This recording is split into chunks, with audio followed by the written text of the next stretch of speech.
All right, everyone. It's Friday, and that means it's time for Q&A with Alan and Marshall. I'm Marshall Atkinson. Uh, what's your last name? Atkinson. Oh, okay, good. I'm Alan Howe with Easy Way. Did I say something different? It's slurred a little bit. Well, I'm drunk. So. It's mimosas in the morning. It's Friday morning, yes. So anyway, we're here, and we're glad that you're joining us today. So welcome, welcome, welcome. I think we're going to have an amazing show today, and it's going to be lots of fun. But before we get to our topics, I want to throw out there that this show is for you, right? This show is for you, the viewer, and we want to help solve your problems, which is why it's a Q&A show, right? Yep. Atlantic City is last week, where this show was born, not on Atlantic City, but on Facebook, because the Atlantic City show didn't happen due to COVID. Yep. And then we decided to have our session, Q&A with Alan and Marshall, anyway, on Facebook. And it was a total disaster because we couldn't get Facebook to work. And we've been making this show 0.5% better ever since. Sometimes it's 3 steps back, 2 steps forward. And so anyway, so we're glad you're here.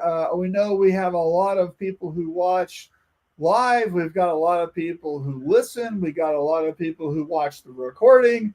Whatever and however you're watching, we appreciate you and your time. So thank you so much for joining us. Yep. And we can't wait to meet you if we haven't yet. That's the reason. We'll talk about Atlantic City later, as you probably guessed. Yep. But anyway, so Alan, before we get into some stuff, what's going on with you? Where you been? Did you have a good week? What's up? I've been traveling just locally. I was in around the Metro Detroit area yesterday and stuff. Next week I'll be out and about again. Of course, Atlantic City show, getting ready for that. Doing a lot of follow-up. That's one thing that you can never do too much follow-up. Am I following up with my dealers? Do they have all their updating pricing? What can I do to help them? I have a dealer that has a new sales guy. It's his first sales guy. So in a way, I feel like I'm training them on, he goes, okay, I need this from this guy. I go, have you set out what you need? I go, this is new for him and new for you, but you're the boss. Yeah. So kind of helping him what to do. But, it's good stuff. Yeah. As I said before the show, a dealer rep I was working with last week. Man, he's following up on stuff. New businesses coming in, and so that's great. That's great to hear. Yeah, I love it. Yeah. So anyway, my week's been great. I've been doing lots of fun stuff, helping folks like I always do, and my kids in town, home for spring break. Yep. And, I got a really great story about that we're going to actually weave into a topic today, and Alan hasn't heard it yet, so he's going to be giggling his butt off, I'm sure. Well, do we need Jack on? Does Jack want to be on the show? I wanted Jack on the show, but he's too shy, so he's not coming on the show. So, tell him I said he's a big willow. Yeah, I've already insulted him. So yeah. He's been on the show a couple times and not enjoyed it ever. Yeah. So anyway, he doesn't have to be on the show. Just no. As a show, what do we need him for, right? So, exactly. Anyway, thank you so much for joining us today. And if you haven't already, please say hi. We want to know where you're watching from. Yep. And this is a audience participation thing, and we need the engagement because, frankly, that makes the show better, right? So ask a question, answer, talk about stuff, throw something in there. And even though we've got some topics, we don't have to stick to that. We just have topics so we don't have dead air, right? Yeah. But we need you to participate because, that makes it better, right? So please share that you're watching. We love it when people share. That's really great. And we're always trying to get new viewers. That's our main goal in life, is to get new people watching. So help us out, share that you're watching it, and all that stuff. And so Charles is here for New Mexico. Thanks for tuning in, Charles. Really appreciate you. Charles, what's going on in New Mexico? We appreciate you watching, but I also know you're busy. So tell us how things are going there. Yeah. We want to see some stuff, right? And Charles, tell us you're coming to Shirt Lab in Austin, since you're close. Yeah. How far away is Albuquerque to Austin? Closer than Michigan. That sounds like 4 hours. Yeah. I mean, I don't know. I'm not like. I don't either. I'm not a geographic genius. Yeah. So I don't know. I've never been to New Mexico, one of the states I've never been to. And I'm not sure where Charles and Roswell is at compared to Austin. Right. But yeah. Cool. Got a couple other people. Yeah. So let's say hey. And I was trying to get our little movies queued up. Yeah. So Sean's here. Hey, thank you for Hey, the earlier. Appreciate you. Good suggestions. Yeah.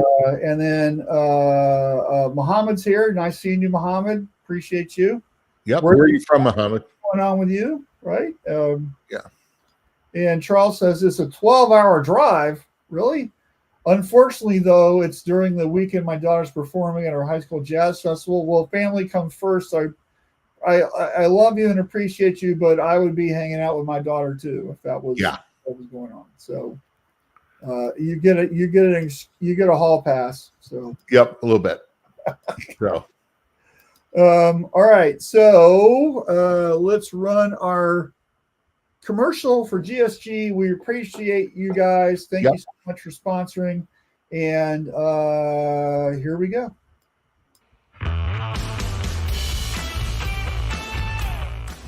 Over the last 70 years, GSG has seen many changes in the apparel decorating industry. But one thing that hasn't changed is our dedication to helping our customers discover what's next. As we continue to lead the industry, GSG is here to support your business with industry experts.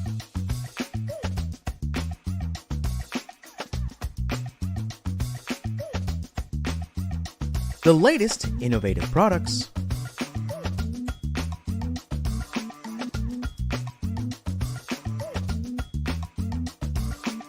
training services,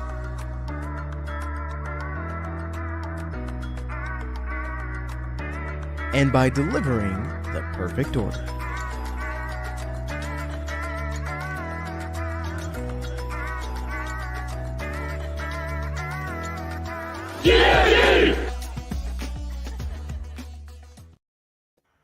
All right. Well, thanks, GSG. We really appreciate you. And they just came back. They had GPX Irving. I know they did. And yeah, I'm sure it was an incredible show. They always do a great job there.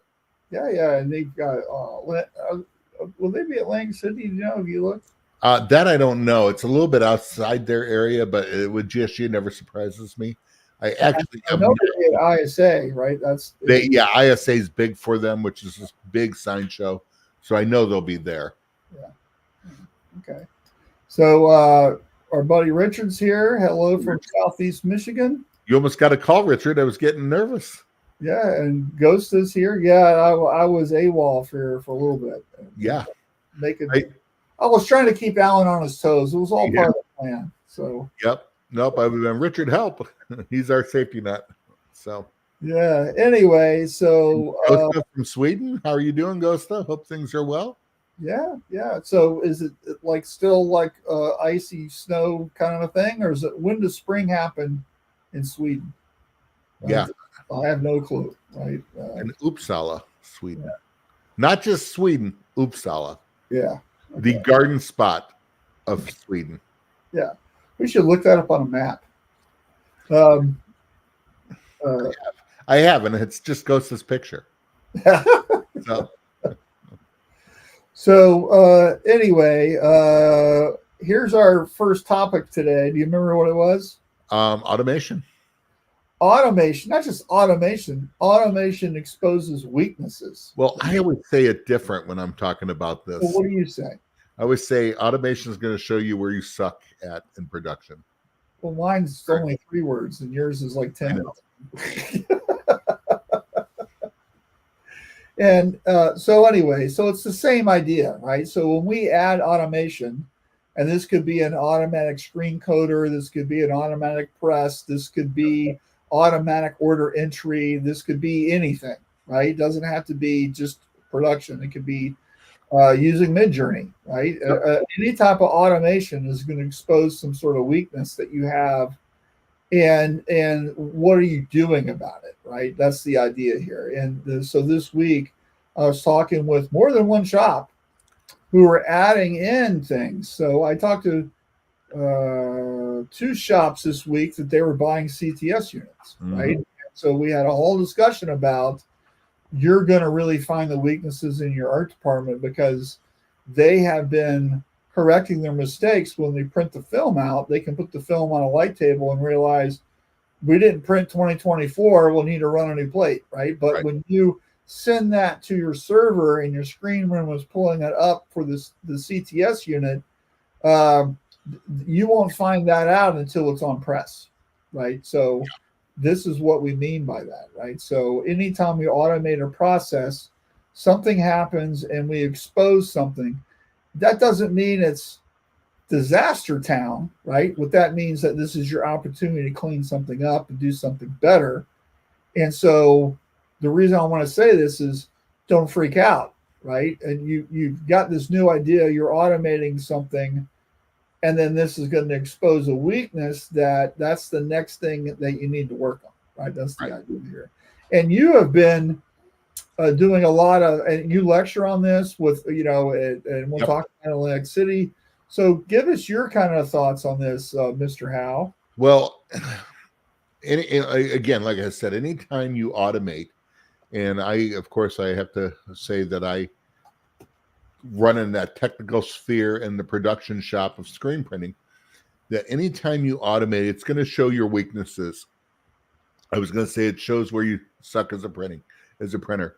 When you're a manual printer and you have done that for years, you have multiple manuals, you know how to print manually. You know, okay, I need a little bit more pressure here. You're not even thinking about it. I'm hitting it twice. I'm doing this. Where in automation, you want to hit it less. It's going to show you going, wait, how come I can't?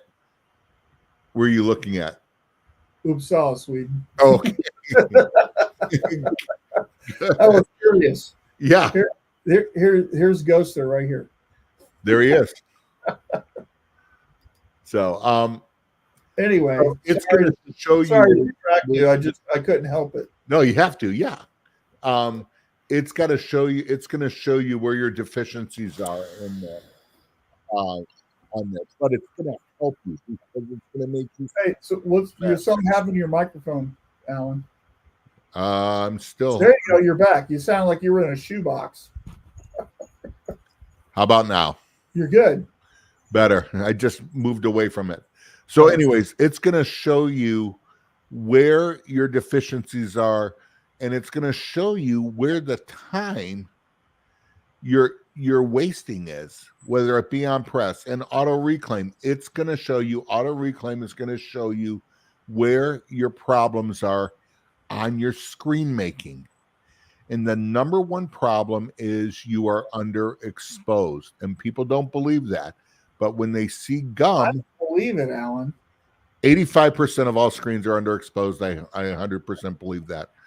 And that's the first thing that's going to happen. And in the seminar I'm doing for Intro to Automation, I have a picture of a brand new machine, 2 screens running it.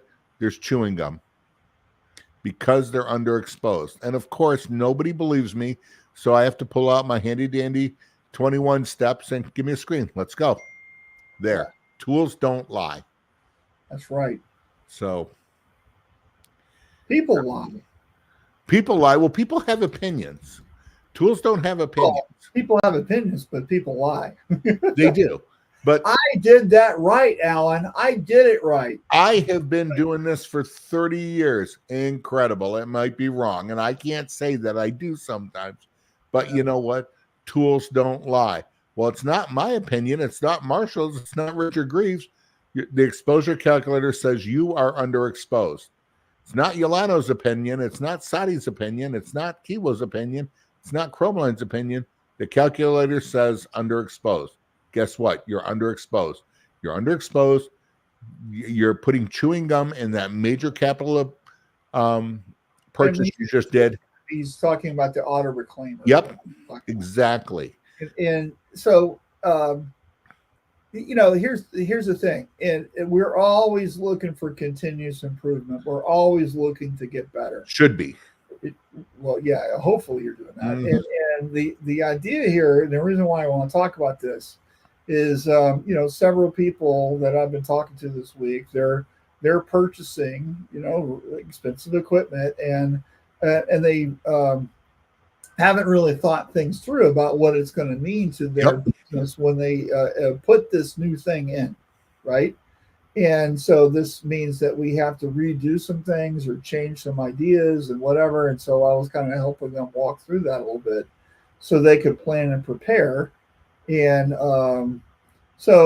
but it doesn't have to be screen room stuff, right? This could be really anything in your business, using a barcode, using some sort of AI, using whatever, right?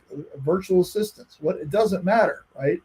This is going to expose something that you haven't thought about before. And so when you start adding in your automation, what I'd like you to do is consider, what could go wrong? Yeah. What could be, what are we not thinking about here? All right. And then when you start using it, these things are going to rise to the top because they're going to be really obvious. Yep. You just be prepared that you might have to change something. Exactly. And when you're going from film to a direct-to-screen system, wax or inkjet, you're going to have some different issues with each one of them.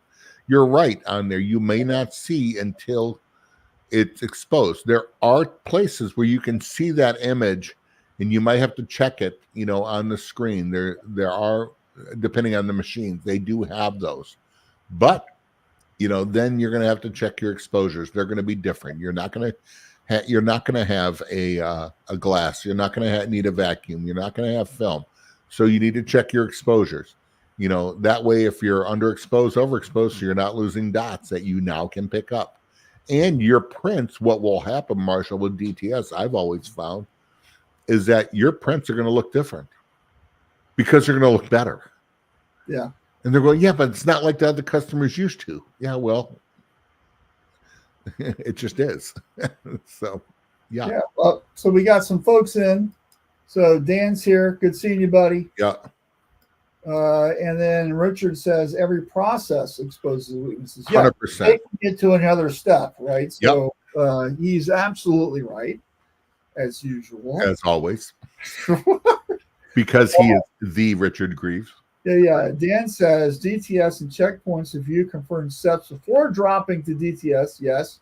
Adobe Illustrator has a checkpoint preview tool, menu bar, windows, separation, preview. There you go. Right there. Master. Perfect. Frustration is the signal that something needs repair. Oh, I like that. Awesome. That sounds like a fortune cookie, doesn't it? Like, It needs to be embroidered on a doily and put up and hung in a frame on your office. Oh, I'm writing that one down. Yeah. Right. All right. So, frustration is the signal that something needs repair. Quotes in quote Alan Howe. Oh. So is Richard, is that from something, or is that just your pearl of nugget of wisdom today? Right? Where did that come from? He heard it from me. Yeah, I bet. So anyway, I've been frustrated. I get frustrated all the time. Oh, right? yeah. And so what are you doing about it is the real thing, right? So, and then we got one more, and spring just started, but 1 hour drive north, Galv, I guess you pronounce it, it's still winter. Okay. Yep. I don't know what the two dots over the A, how this sound. That's an umlaut. The what? It's called an umlaut, if I remember correctly. Okay. So, I don't know how to use them though, because we're we're dumb Americans. Yeah, So, and we have no idea about our own language, English language. So okay. so all right. So I see Galv. I'm looking at the map here. I Right? wouldn't even know how to. On today's Q&A, right? We're all about geography, right? Yep. So here's Galv. He's talking about, which is right here on North. the coast, and then here's Uppsala, right? So this is yeah. So that's where that is. Look, and so here's Stockholm, right? So Yep. so it's kind of like Uppsala is just north of Stockholm. You know, that's great. Yep.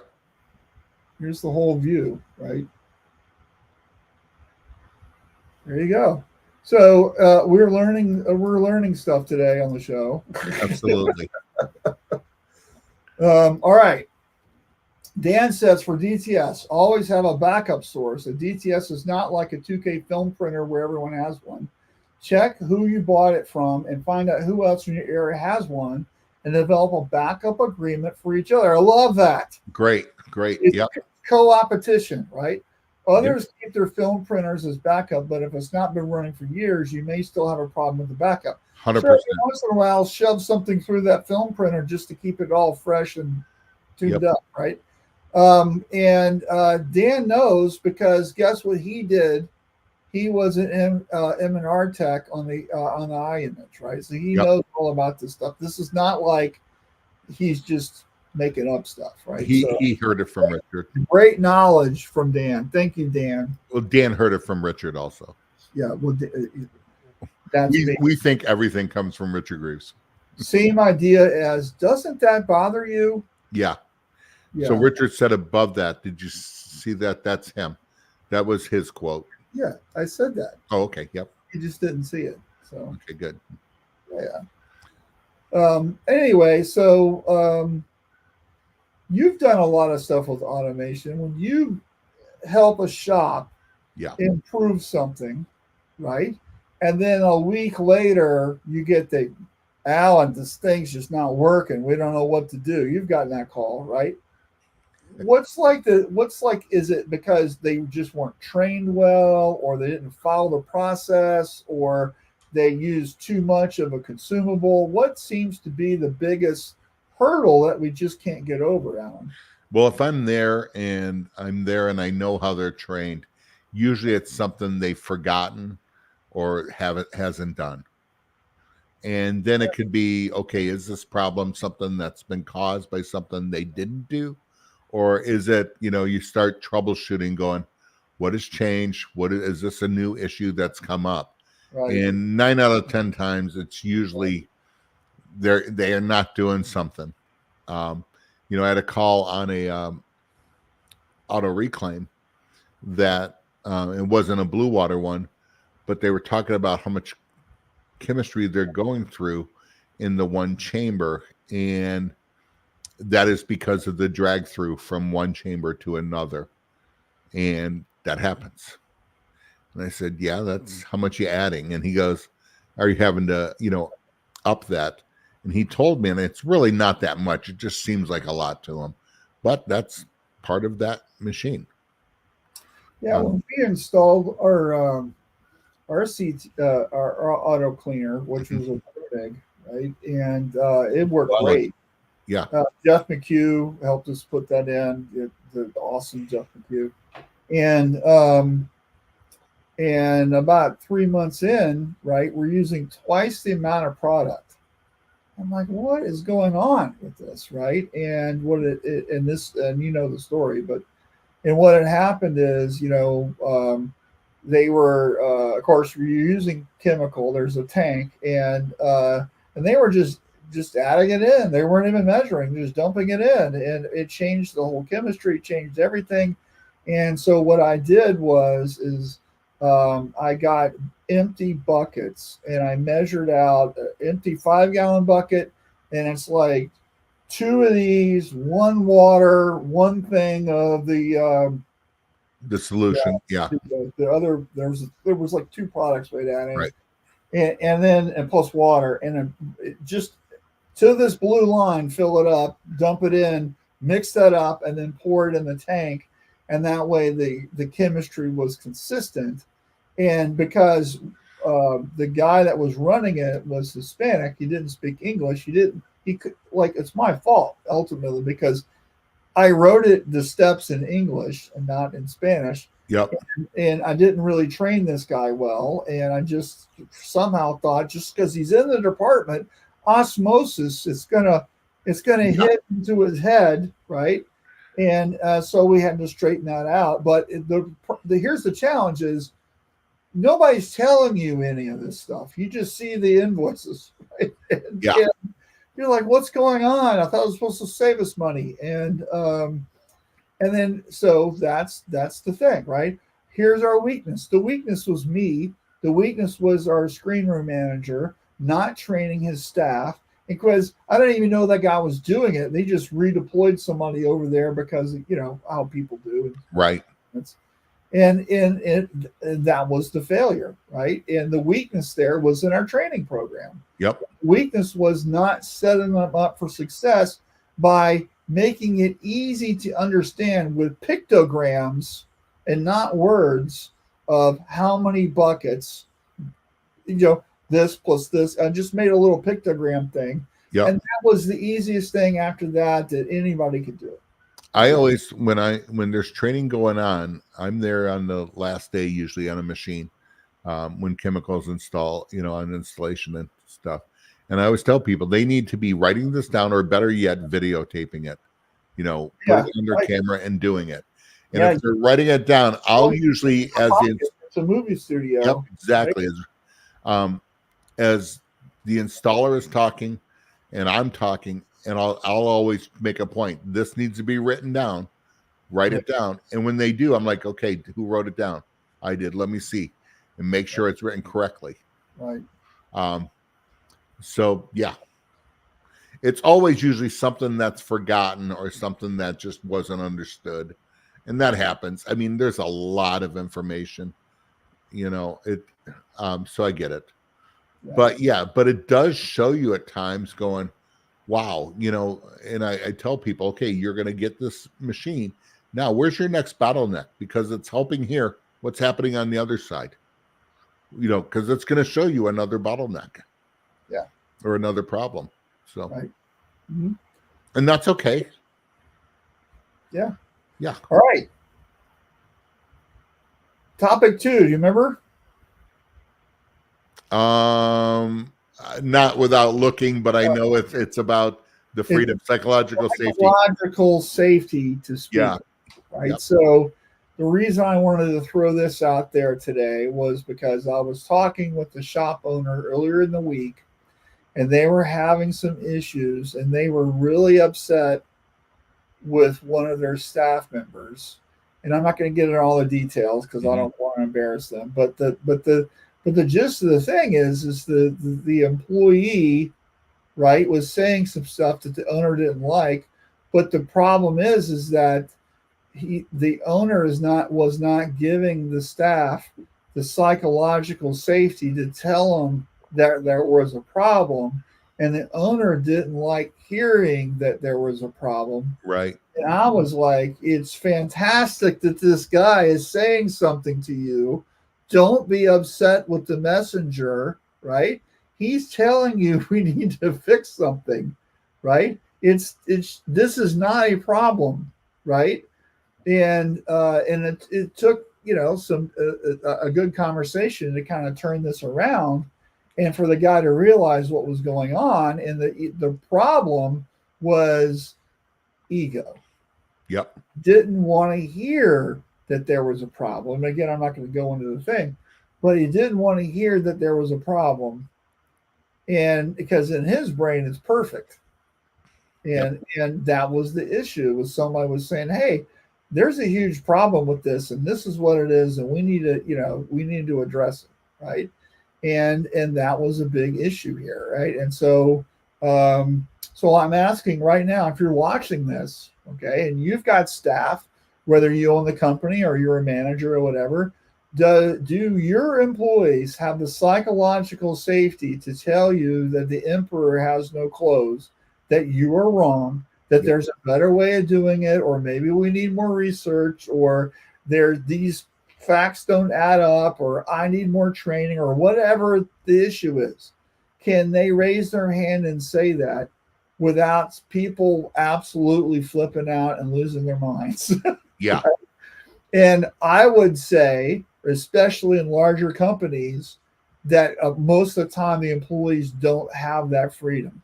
100%. Because we're trying to shove them into a hole and stay there, right? We're not interested in your opinion because you're a peon, right? Yep. And better run companies are interested in everybody's ideas, because that person might have something that's just a fantastic idea, and then that's going to change the entire company. Yep. Well, and there's a couple dynamics there. Of course, like there's larger companies where it's just not. I've worked for a large company and you just did not question the authority above you. And it's like, oh man, probably reason why I'm not there anymore. Yeah. You know, I try to respect the authority over me, but it's like, hey, we got an issue. This is it. It's preventing me from doing my job. So, you know, I don't like the political part of it.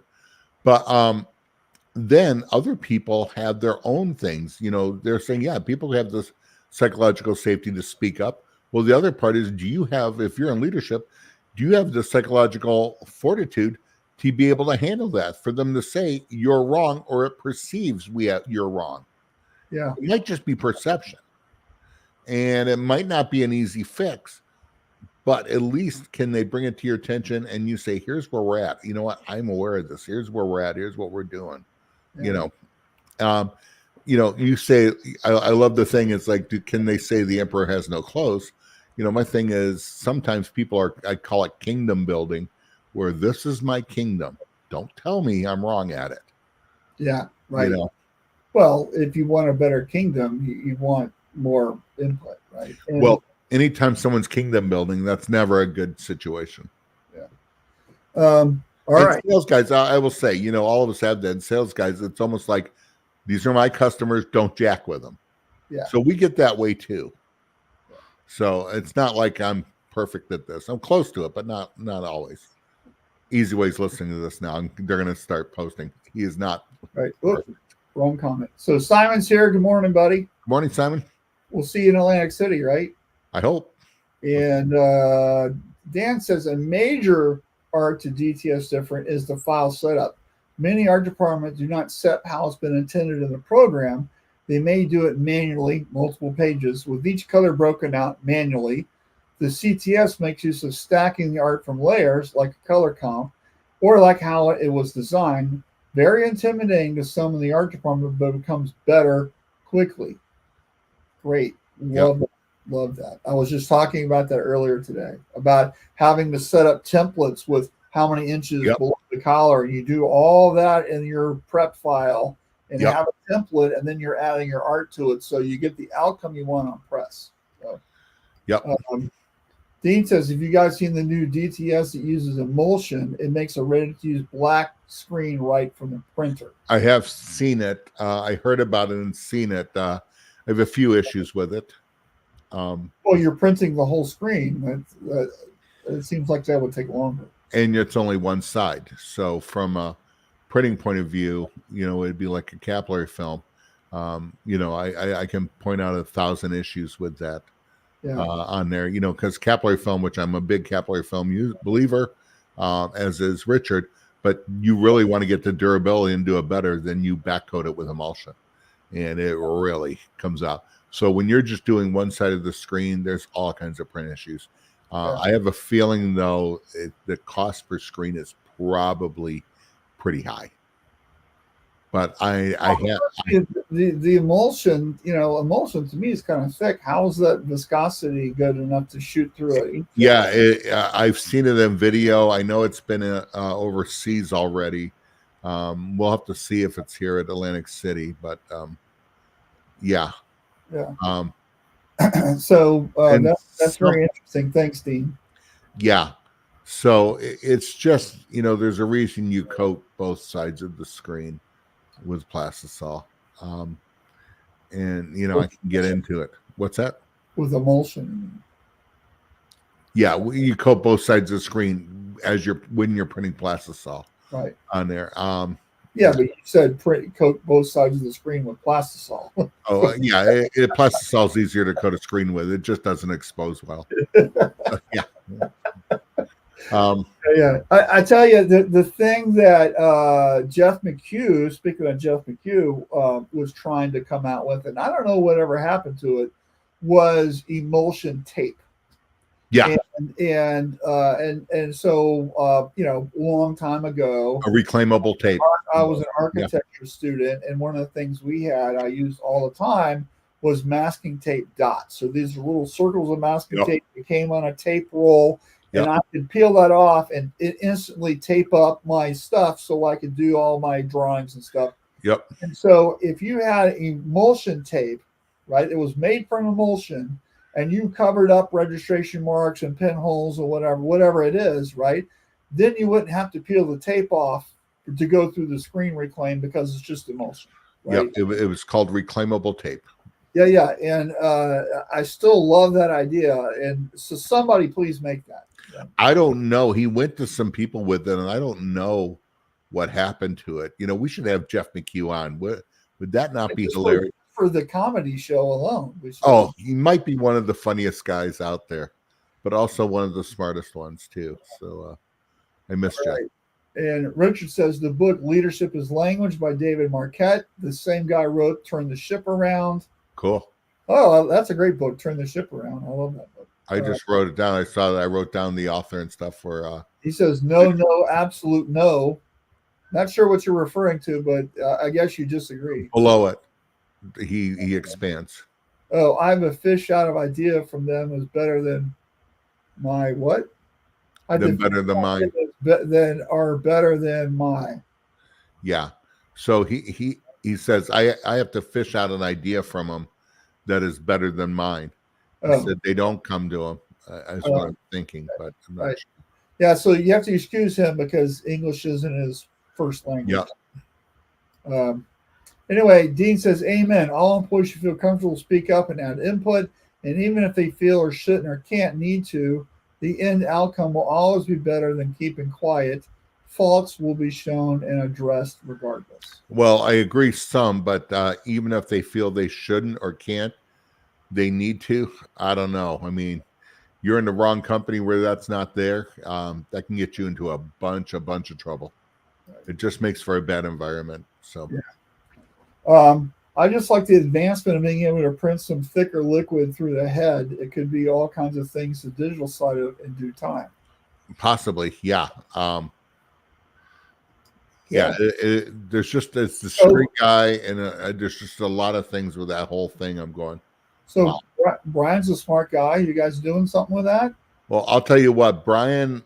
When I was with Brian in 2006, 2007, we were at lunch one time, and all of a sudden are going somewhere, and he drew out on a napkin, and he goes, "All right, ink guy." He goes, "What do you think of this?" He goes, "Of creating something that could push through the possibilities of pushing through plastisol." I'm like, huh. So I don't know. Yeah. So Dan says, I envision a smart screen that costs $1,000 per screen. You never coat it. It's called nanotechnology. It turns the mesh opening or closed. That's the exposure. Only wash out the ink from the screen and good to go. That's interesting. What do you do with the image though? I mean, that's if you're reprinting it. Yeah, well, maybe there's a way that there's some sort of coating on the screen where it is exposed. Let's just say exposed to light, right? And then that opens or closes or what, I don't know how, it's kind of like opening an elevator door, but something happens and that opens that little square of the screen. And then if it doesn't happen on the other areas, it remains closed, right? And kind of like imagine a LED light board, right? Where you've got all these tiny little LEDs, right? And then they turn on and off or whatever. Something like that, right? Where it's open or closed. It's binary, open or closed. So, and if it's open, then the ink passes through. When it's closed, it doesn't. That's very interesting. Okay. So Dan, when you develop that, let us know, and we'll be happy to talk about it. Okay? Yeah. Yeah, that's beyond my realm. So right. Right. All right. So Dean says exactly. Then you move to the next company, feel better in the long run. I don't know. I feel better. I mean, I've had that happen to me. I'm not with the company. I don't know. I feel better. Yeah. It frustrated me, and even after it was brought to their attention, it was still frustrating while I was there as can be. So, Yeah. if it falls on deaf ears, it falls on deaf ears. What? Exactly. Leadership as language addresses the kingdom idea Alan mentioned. Yeah. And Dan says it's mechanical. Doors open and close, on or off. Got it. Wonder if you could do something with electricity. There's a slight little current that makes it pop open or closed. There's a sensor or something. I don't know. Well, there are things called hot screens that they use in printing ceramic and stuff where there's actually electric charge goes through and it helps the ink flow through. So, yeah. Interesting. All right, cool. Hey, so it's time, it's past the bottom of the hour. Let's share the screen real quick and let's talk about GSG. So here's their website. If you want to see their latest Pulse magazine, it's right here. So just go to gsg.com. I've got it open, and this is the latest one, and it's got the one with the shoe on it. Gotta love flip books. Yep, and you can see all kinds of really cool stuff that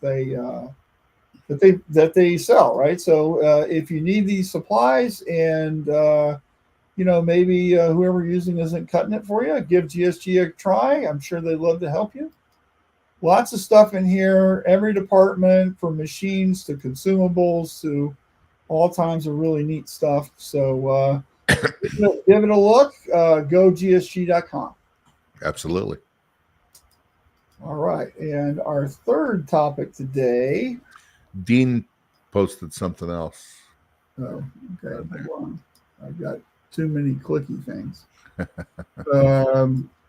I've been in that position before at a large agency. Me speaking up caused all kinds of chatter and stuff was finally said that had been murmuring from staff for years. I eventually got laid off from the place, but I feel the conversation that started with appreciated by many eventually caused changes, and then I ultimately ended up in a better position elsewhere.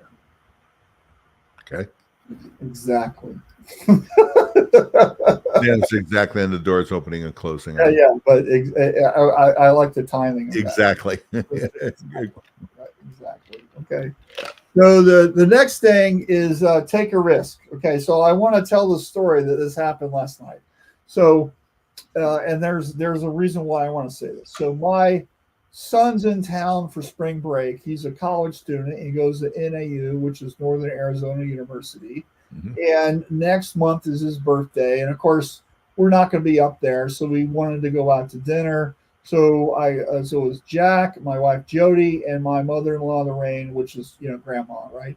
Yep. We went to this really nice steak place that we had never been before. It was really awesome. And on the menu, right? Imagine you're sitting there, and on the menu they have a chef whim appetizer, chef whim entree. So what this means is when you order it, whatever the chef feels like cooking, that's what you get. Yep. There's no substitutions. They don't tell you what it is. It's just a complete surprise. Okay. And so we're sitting there and we've got our drinks and we're sitting there figuring out what to order. And, normally at a steak place, I just get the steak. Right. And I would go, hey, I feel like doing the chef whim thing. And of course, there's this big discussion about how that could be a mistake. Right. Oh, you shouldn't do that. It's going to be a mistake. What if you don't like it? Right. And look at the price. What if you don't like it?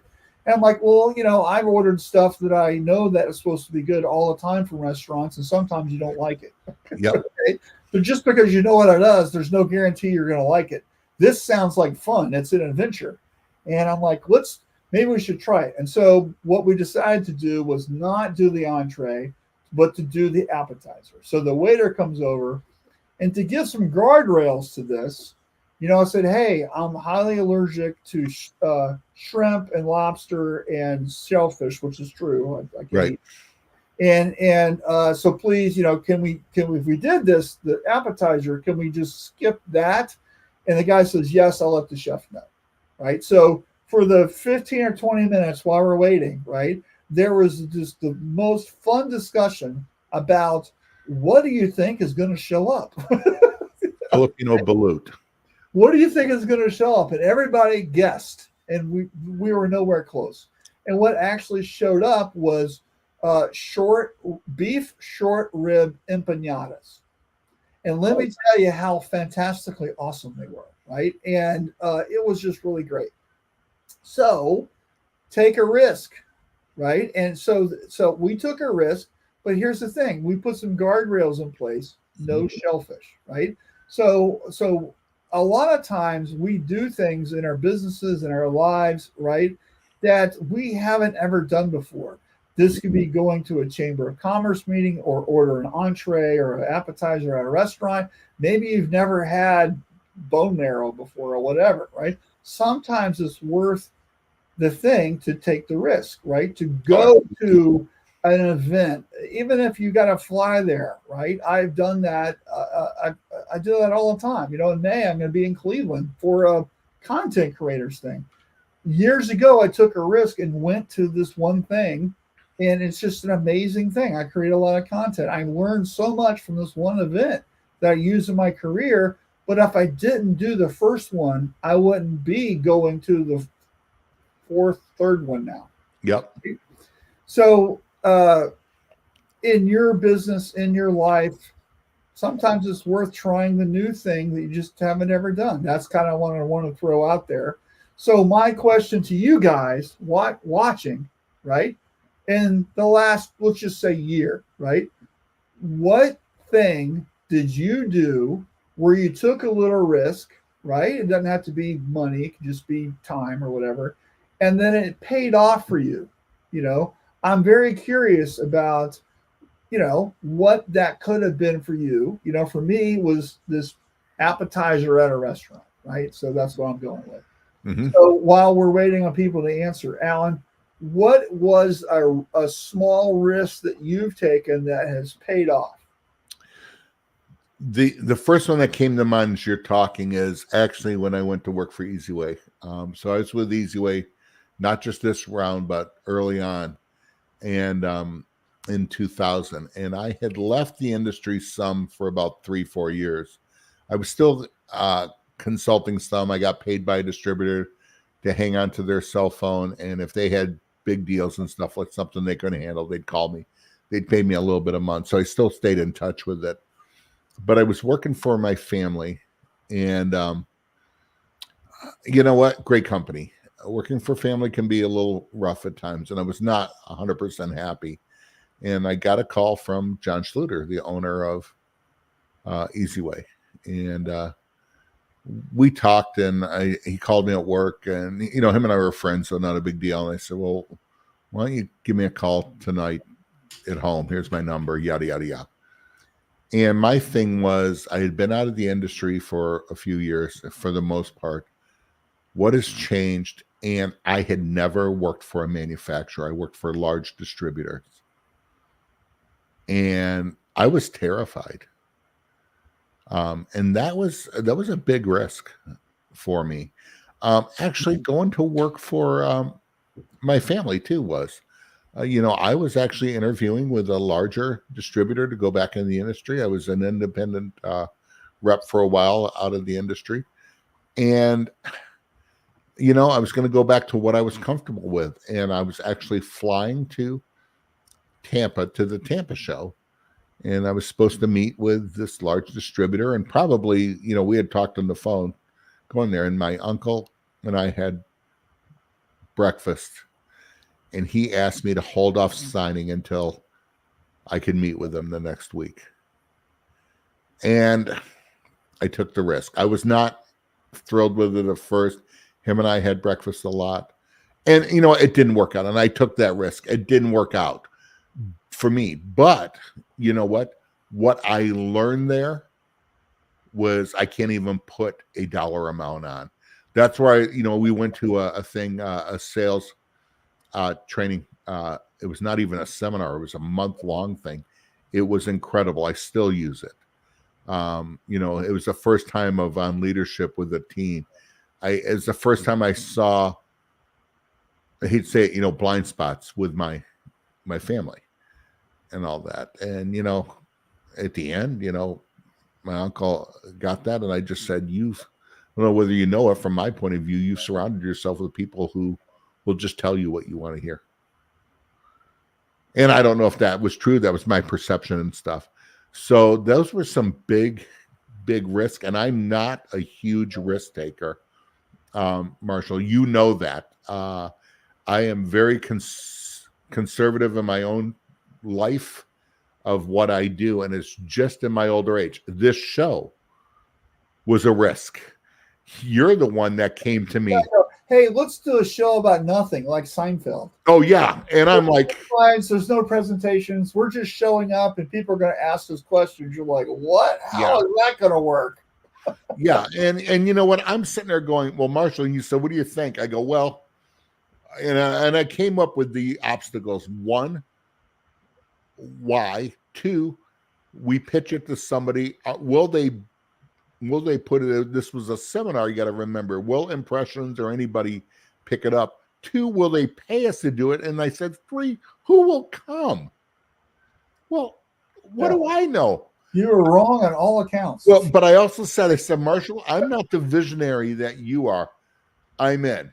You want to pitch it? I'm in. Let's go. And here we are.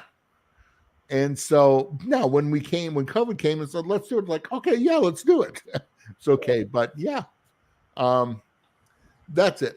Okay. And another thing, on an investment thing for me, I had the opportunity to invest in a real estate thing with a friend of mine. I did not do it about 4 years ago. And I could open a vein every time I think about it. Now, me and him are doing some stuff now that we've just started. But you know what? And now that I'm into it, it's like, okay, I'm already thinking, because of what I know about it, which was more than he did, of how we're making those dollars work better for us. So yeah. So we'll see. So sometimes you just have to take the risk, and it is not in my fortitude like it is yours, Marshall. But we've talked about, we get pushed into the things too. When you're talking about consulting, but you did it. Brian Walker, who is just a consummate entrepreneur, not afraid to take a risk. And there are these people that start businesses and run businesses and have failed in business but came back up and all that. They are just entrepreneurial and risk takers. And for some of us, it's harder, but you got to do it. Yeah. So we got some great comments. I don't know if that explains a lot or if that helped in the situation, but that was mine. Great answer. Love hearing that. Right. Yeah. So Dean says, take a risk, goes back to the speak up mentality. Ha ha ha. Exactly. Yeah, no, I don't think it does. Sometimes I think, because for some of us that like to talk, sometimes we'll talk without thinking. And you gotta sometimes measure and weigh your words of how you're going to say it and who you're going to say it to. Right. Frank says, hey guys, better late than never. Good seeing you, Frank. You know what? We were worried about you, Frank. We had the police going down doing a wellness check because you weren't in. He says, even though DTF is in its infancy, it's a risk that many have taken that has paid off for them. 100%. Yep. And Karen, hey Karen. We joined Shirt Lab. We went to New Orleans and Long Beach, joined our local chamber and more. Gaining knowledge and friendships in the industry has been extremely helpful to our business, especially for me specifically. That being said, it was scary for me. I was intimidated and frustrated with my learning curve. Going from never printing a shirt to where we are now in 6 years have been exciting, but we jumped and never looked back, and I'm glad for that. That's great, Karen. Great. Thanks for sharing, man. That's awesome.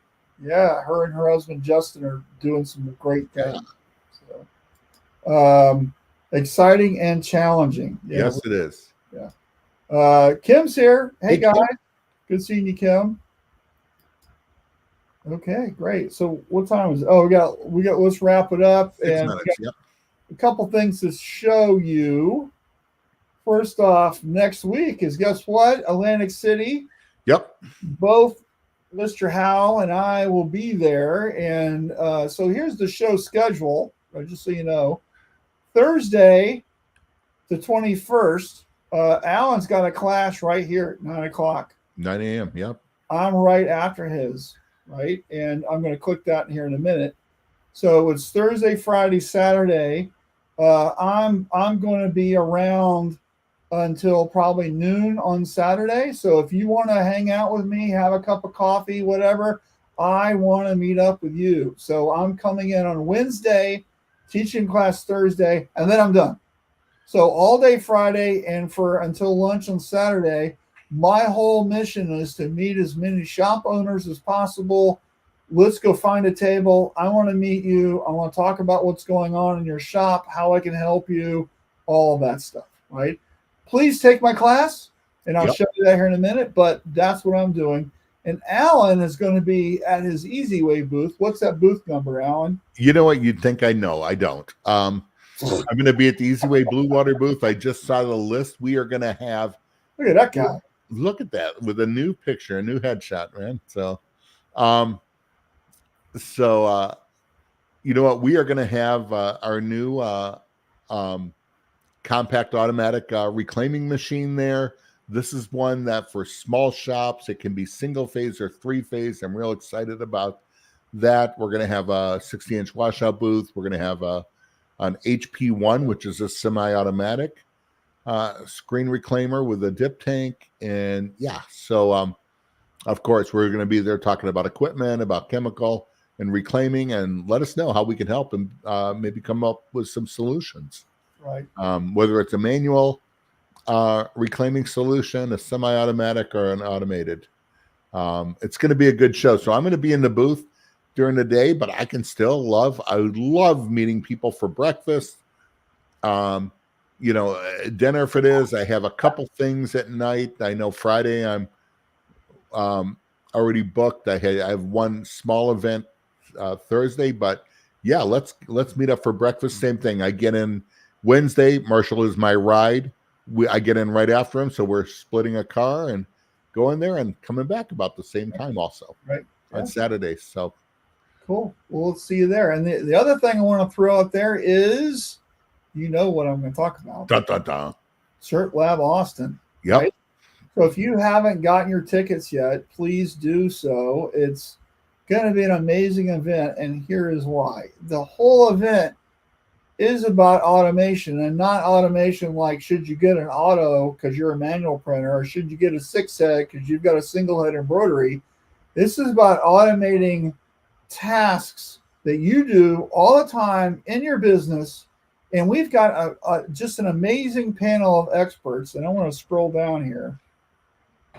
So our leadoff hitter is Justin McKibben, who spoke at Shirt Lab Atlanta. Mm-hmm. And this guy sells millions of dollars worth of t-shirts a year. Okay. And he uses 3 VAs, and he's got a system. He's going to show you how he does it. Are you interested in selling millions of dollars of t-shirts a year? Here's how this guy does it. That's awesome. He's giving you the recipe for the cake. Okay. All you got to do is cook it up. Right.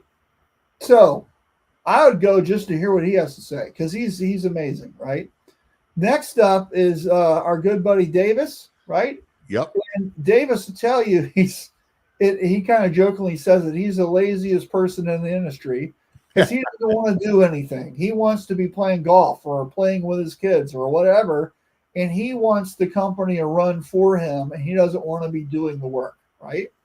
And because of that, he has automated a lot of his sales, a lot of his sales strategies, and he has a sales engine where it's just rinse and repeat, and it's hands off. Like he's sitting in the front car of the roller coaster, hands up, and it's doing it by himself. Right? By itself, right? He's going to show you how to do that. And then we have Cole with Shirt Agency in California, and he's going to show you, because you've got your lead, you've got your sales. Now we're going to shove that order into a system. How can we do it without a person doing order entry? He's got some tools and techniques that he's going to show.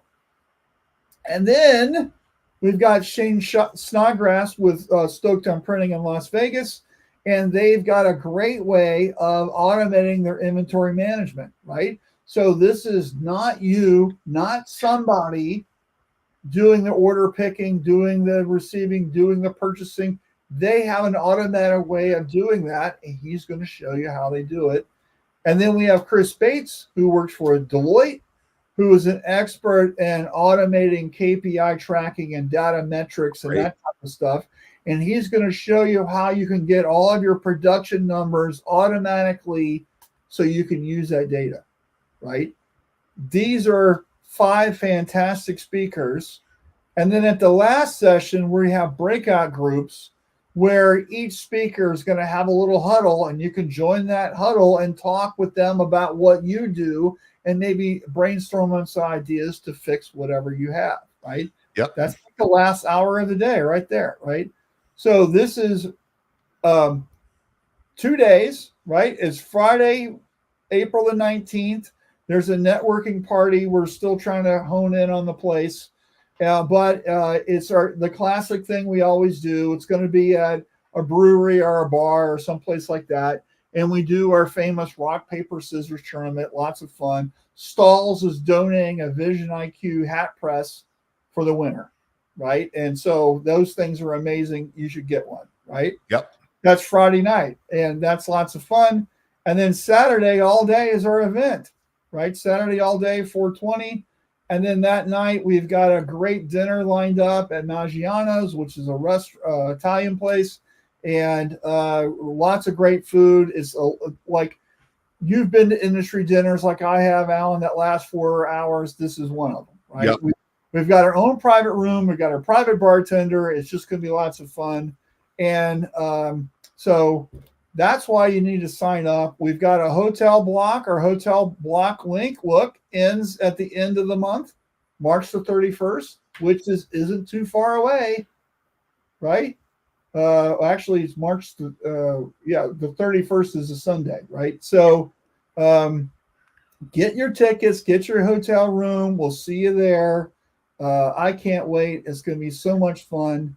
Believe it or not, this is our 9th live event. 9. This is it. 9. I can't believe it. Yep.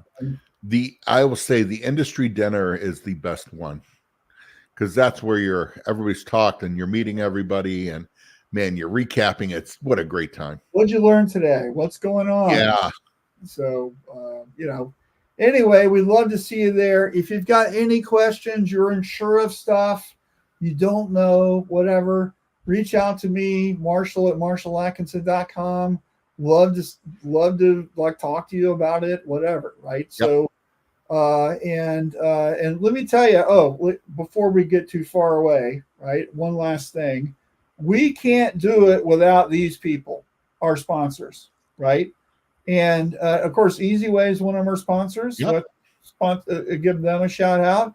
But here are the people who make it work, right? And these people give us the money to put this on. Yeah, we charge money for this, but if we didn't have these sponsors, it would be so unaffordable that nobody could go. Okay, so these events are very expensive to put on, right? I want you to imagine how much it costs to do a dinner for 100 people at a restaurant. Okay, it's a lot of money, right? So that's the reason we have sponsors, is so we can do stuff like that. So, if you do business with these people or are thinking about doing business with these people, please thank them and let them know how much we appreciate you sponsoring events like Shirt Lab, and we appreciate that. So, definitely. Anyway, so such a great event. I can't wait. I'm looking forward to it. Yeah. So it's going to be great, right? So, all right. That's pretty much our show. Do we have any last minute content? Next week we won't be having a show because Marshall, we'll be in Atlantic City. Yeah. Yep. So remember that.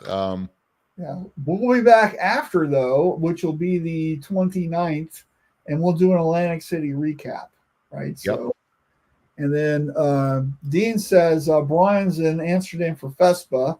Yep. And looking forward to sharing that recap when he returns. I was going to go to FESPA, but didn't. I chose Atlantic City instead. So Charles says really good classes scheduled, right? So I'm sure if it wasn't the daughter's dance recital, he'd be there. Right? Exactly. All right, everyone. Have a fantastic weekend. We'll see you guys in 2 weeks. Stay safe. Be safe.